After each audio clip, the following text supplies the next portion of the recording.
Selamat datang kembali di R Entertainment, selamat datang kembali di The Golden Cross Playlist. Seperti biasa hari ini kita akan melanjutkan review saham part yang ke-343. Namun sebelumnya bagi teman-teman yang mungkin belum subscribe channel YouTube ini, sekali lagi jangan lupa tekan tombol subscribe, nyalakan lonceng notifikasinya agar teman-teman tidak ketinggalan informasi-informasi terbaru dari channel ini. Di part yang ke-343 hari ini kita akan kembali mereview ada saham Pegas, BBRI, BJTM, WMUU, PNBN, dan saham BJBR. Sebelumnya teman-teman mohon maaf atas 3 hari tidak update di YouTube ini karena ada 1-2 kendala yang saya hadapi dan sekarang semua sudah clear dan semoga ke depan di September ini kita bisa update full ya dari tanggal 1 sampai tanggal 30 nantinya.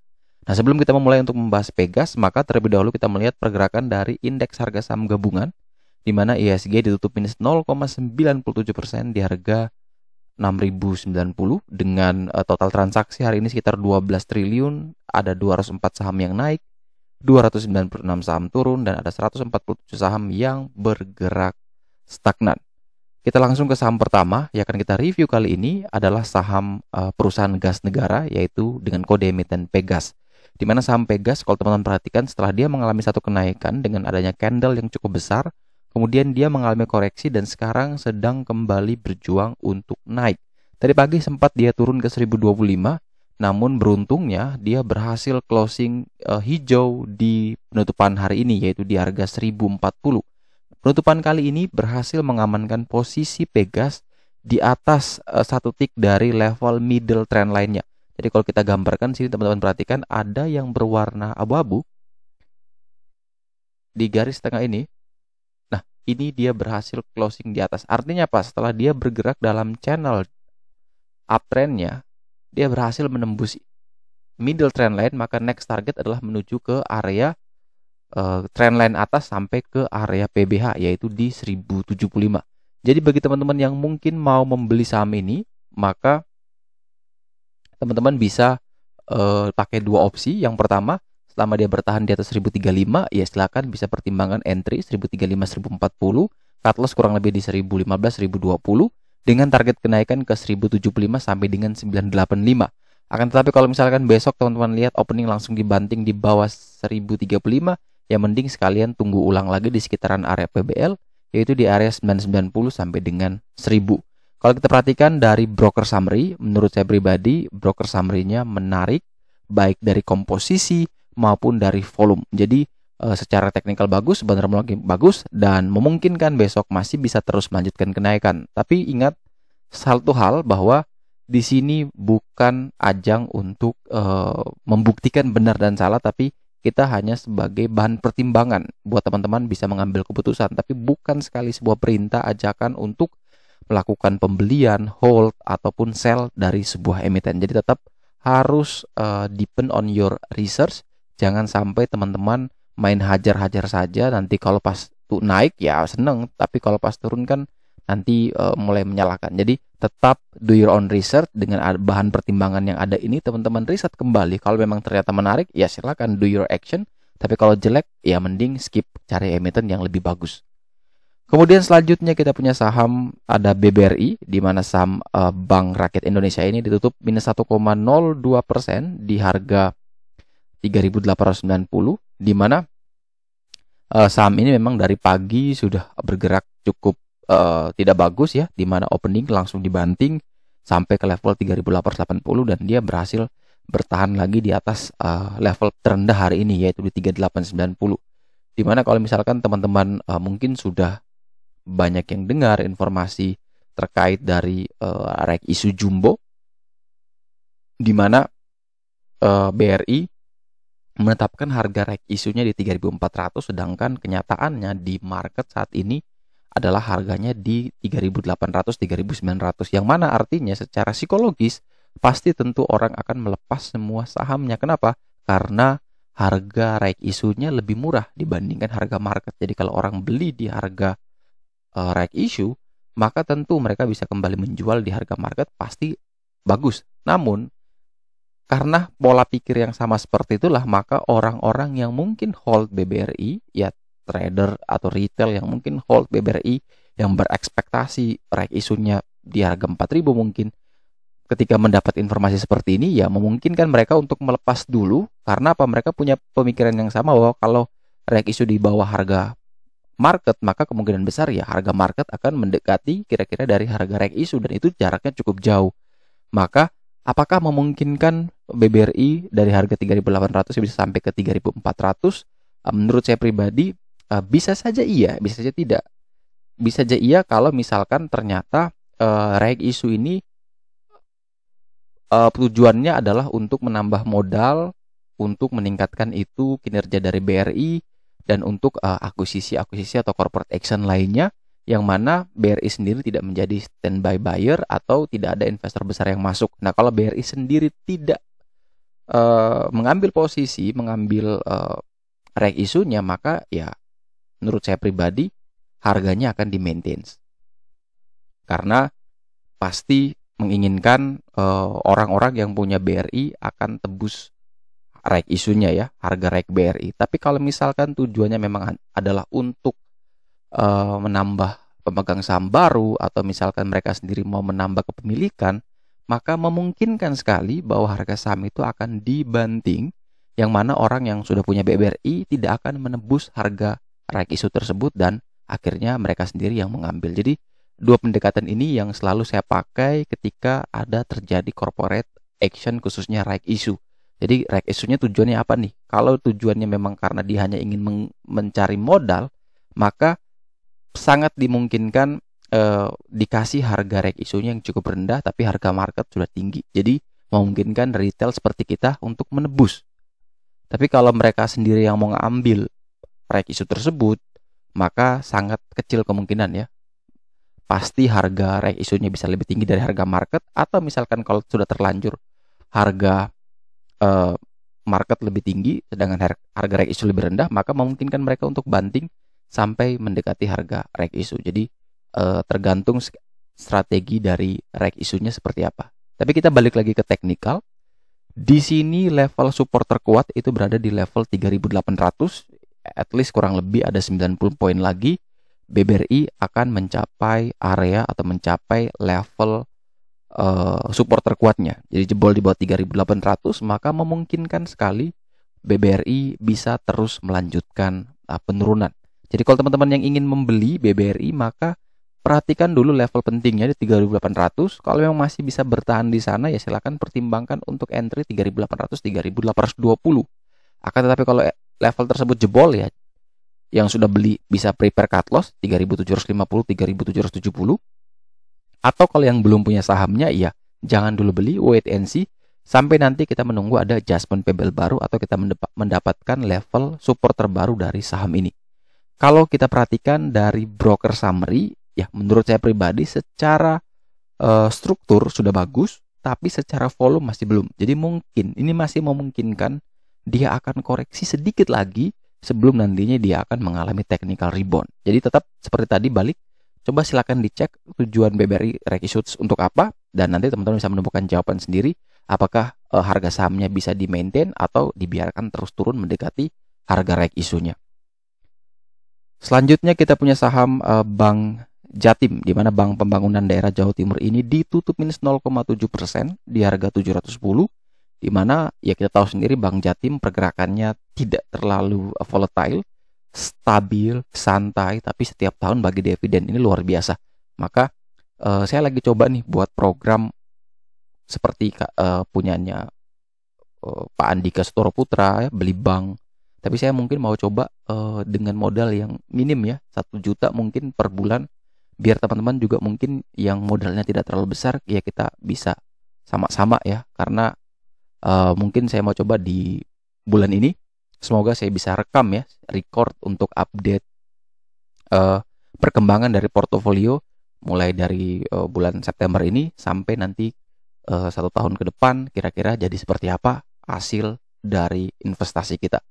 Jadi kalau untuk BJTM secara teknikal di sini sudah memang masuk ke resiko rendah karena level support terkuat berada di 700, dan kalau teman-teman mau membeli selama dia bertahan di atas 700, ya BJTM masih menarik dengan area beli 700 sampai dengan 710, batasi cut loss kurang lebih di 680 690 dengan target kenaikan ke 740 sampai dengan 750. Akan tetapi kalau misalkan ternyata BJTM mungkin karena indeks dibanting, BJTM juga dibanting dan langsung opening dibanting di bawah 700, ya jangan dulu beli. Kita hanya akan membeli kalau memang BJTM masih bisa bertahan minimal sama dengan harga 700, maka entry tadi bisa dipertimbangkan sebagai area belinya. Kalau kita perhatikan dari broker summary, karena transaksinya 2 miliar, broker summary-nya menurut saya pribadi ada satu broker yang menarik, tapi saya baru pertama kali lihat kodenya ya. Jadi ini harus saya gali lagi karena belajar bandarmologi itu berbicara tentang kebiasaan ya, kebiasaan transaksi. Maka kita harus benar-benar mempelajari karakteristik dari masing-masing emiten tersebut. Jadi kalau secara volume bagus, tapi secara struktur memang ini masih, kalau menurut saya pribadi masih belum bagus, tapi mencurigakan. Mencurigakan artinya karena ada satu broker yang baru saya kenal, sehingga saya harus mempelajari lagi tipenya seperti apa, siapa-siapa yang mungkin terlibat di dalamnya ya. Jadi kan kita bisa tahu tuh, misalkan dengan biasa pakai broker ini ternyata permainannya kasar ya. Oh berarti orang-orang di balik itu pengennya tektokan cepat. Kalau broker ini ini slow but sure. Kalau ini lemot ini. Jadi itu yang biasanya dipelajari dari 7 tahun saya di market itu, saya mempelajari satu persatu, sehingga kalau saya pribadi memang tinggal biasanya cuman lihat susunan seperti apa, saya udah ini harus beli, ini jangan dulu beli, bahaya. Tapi kalau mentranslate ke teman-teman agar bisa mengerti kan memang harus ada perhitungan atau harus ada kayak gambaran biar teman-teman bisa mudah mengerti. Jadi sekali lagi untuk BJTM bandarmologinya memang masih belum terlalu bagus, tapi secara teknikal ini bagus, jadi bisa dipertimbangkan. Selama masih bertahan di atas 700 maka layak untuk dibeli. Kemudian selanjutnya, saham yang selama ini kita tunggu, sideways panjang sekali, akhirnya naik juga. Karena saya juga punya emiten ini, dan akhirnya panen luar biasa ya. Dia dari level sideways-nya 149-150, akhirnya berhasil hari ini rebound sampai ke 164, dan ditutup di 161 atau naik 6,62%. Dan yang menjadi menarik adalah closing kali ini dia dari bawah PBL langsung tembus PBH. Closingnya 1 tick persis di atas PBH, yang mana ini masih memungkinkan secara teknikal, masih memungkinkan dia masih bisa terus melanjutkan kenaikan dengan next target ke 178. Jadi kalau yang sudah punya barang ini dari harga bawah, kawal terus, jebol di bawah 160, pasang SL, misalkan pasang trailing stop maksudnya. Tapi kalau tidak jebol, maka next target kawal terus sampai ke 178. Itu potensi upside-nya masih cukup lebar. Tapi kalau yang belum punya sahamnya, maka karena PBH berhasil ditembus, yang mana kita kenal itu adalah resisten paling kuat, karena berhasil ditembus, maka ini sudah berubah menjadi support. Nah, kalau support terkuat ini bisa dipertahankan, maka ya bisa dipertimbangkan untuk teman-teman mulai mengambil posisi. Misalkan bertahan di 160 ya, 160 sampai dengan 161 ya bisa dibeli, batasi cut loss kurang lebih di 157 158 dengan target kenaikan ke 178. Akan tetapi kalau misalkan opening tiba-tiba dibanting di bawah 160 ya jangan dulu masuk ya, kita wait and see. Dan kalau mau antri lagi ya antara breakout lagi di 160 atau dia turun ke PBL baru kita beli. Kalau kita perhatikan dari broker summary, menurut saya pribadi secara broker summary memang ini sebenarnya masih belum menarik secara volume ataupun secara struktur. Tapi ini murni tektokan teknikal. Jadi kalau misalkan teman-teman yang mau fast trade besok juga bisa. Tapi kalau yang sudah punya dari harga bawah ya silakan jangan ditahan lama ya. Karena market di 2021 itu ibarat market yang sangat dinamis, sangat volatile. Misalkan teman-teman beli di harga 150, mungkin besok dia naik ke 200. Mungkin bulan depan dia balik lagi ke 150.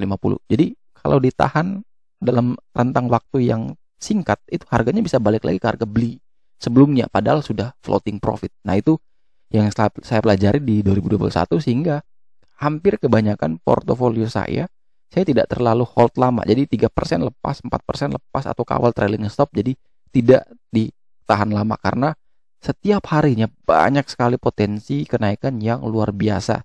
Beda seperti tahun-tahun lalu. Tahun-tahun lalu itu memang kita beli tahan aja itu bisa naik terus. Maksudnya naiknya itu tidak volatile seperti tahun ini. Tapi kalau tahun ini kita habis beli, ditahan, malah besok balik lagi ke harga beli kita. Contoh IPTV. IPTV juga itu saya kemarin masih hold 2262, kemudian dibanting dia sampai 230-an, terus lihat struktur bandermologi masih bagus, ya saya masih hold.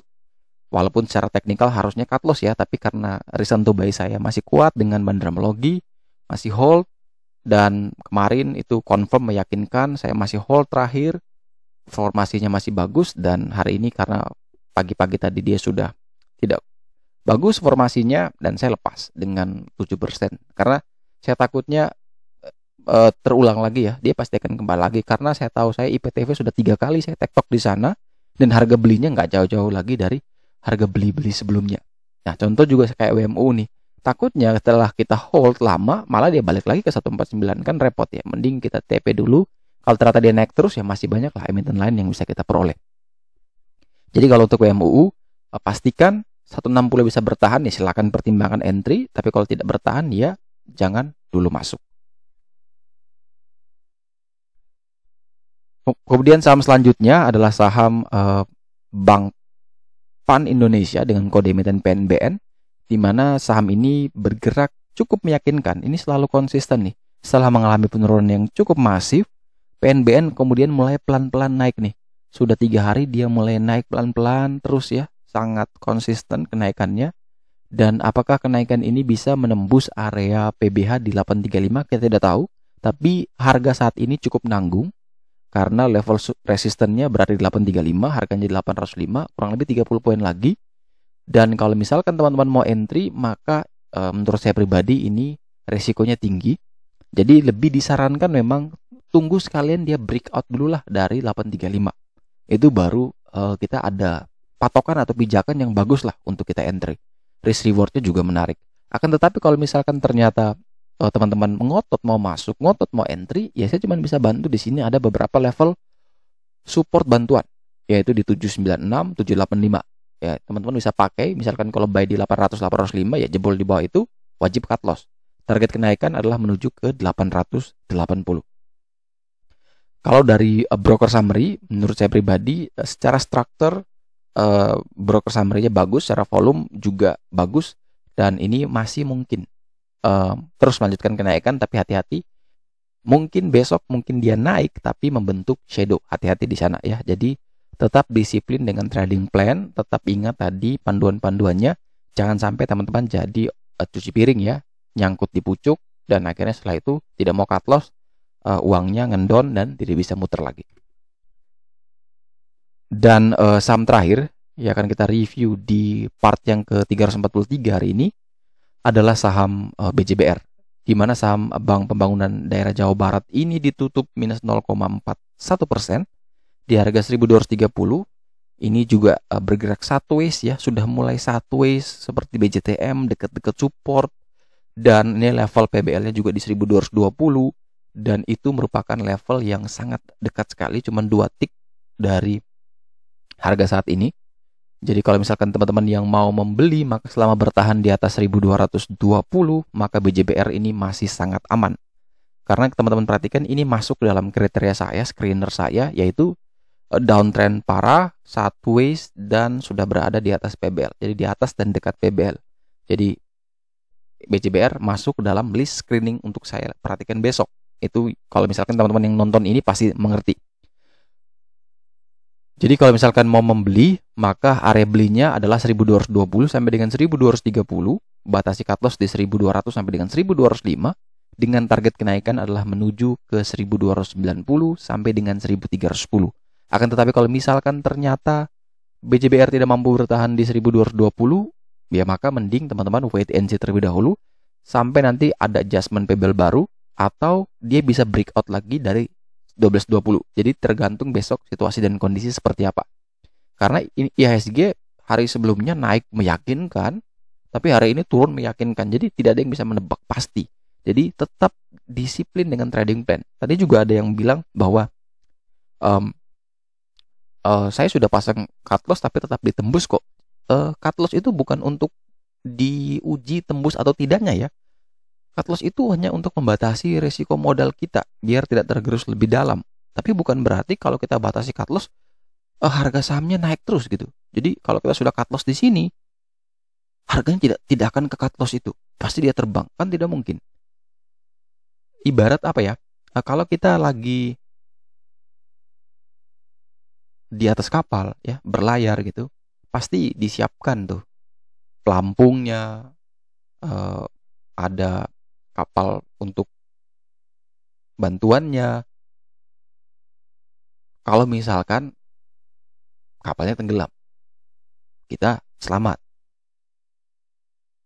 Tapi bukan berarti kita bilang kapalnya harus tenggelam, kan tidak. Sama juga seperti saham, itu ibaratnya itu kayak life jacket kita gitu, agar kita bisa survive terus di market. Karena kalau kita tidak mau pakai itu, apa boleh? Ya boleh, itu kan urusan masing-masing ya. Tapi karena kita yang sudah lebih dulu di market, kan kita sudah ngalami tuh. Jadi dulu juga ya kita alami, ngapain pakai cut loss? Ternyata ya memang pengalaman yang menjadi pembelajaran paling berharga. Makanya tadi ada yang komen seperti itu, ya saya cuma bisa balas, ya coba sekali-sekali nggak usah dipasang lah cut loss-nya. Coba dibiarkan aja. Kan kalau dibiarkan kan tidak mungkin kena tuh. Dibiarkan aja, nanti baru bisa membedakan ya, mana yang lebih bagus kita pasang atau enggak. Karena kita ngomong karena berdasarkan pengalaman. Tapi kalau misalkan teman-teman belum sampai ke level tersebut, dalam artian belum mengalami hal tersebut, ya dicoba aja nggak apa-apa. Karena ada orang yang belajar dari pengalaman orang lain, tapi ada orang yang lebih suka mengalaminya sendiri baru dia percaya. Nah itu kembalikan lagi ke masing-masing.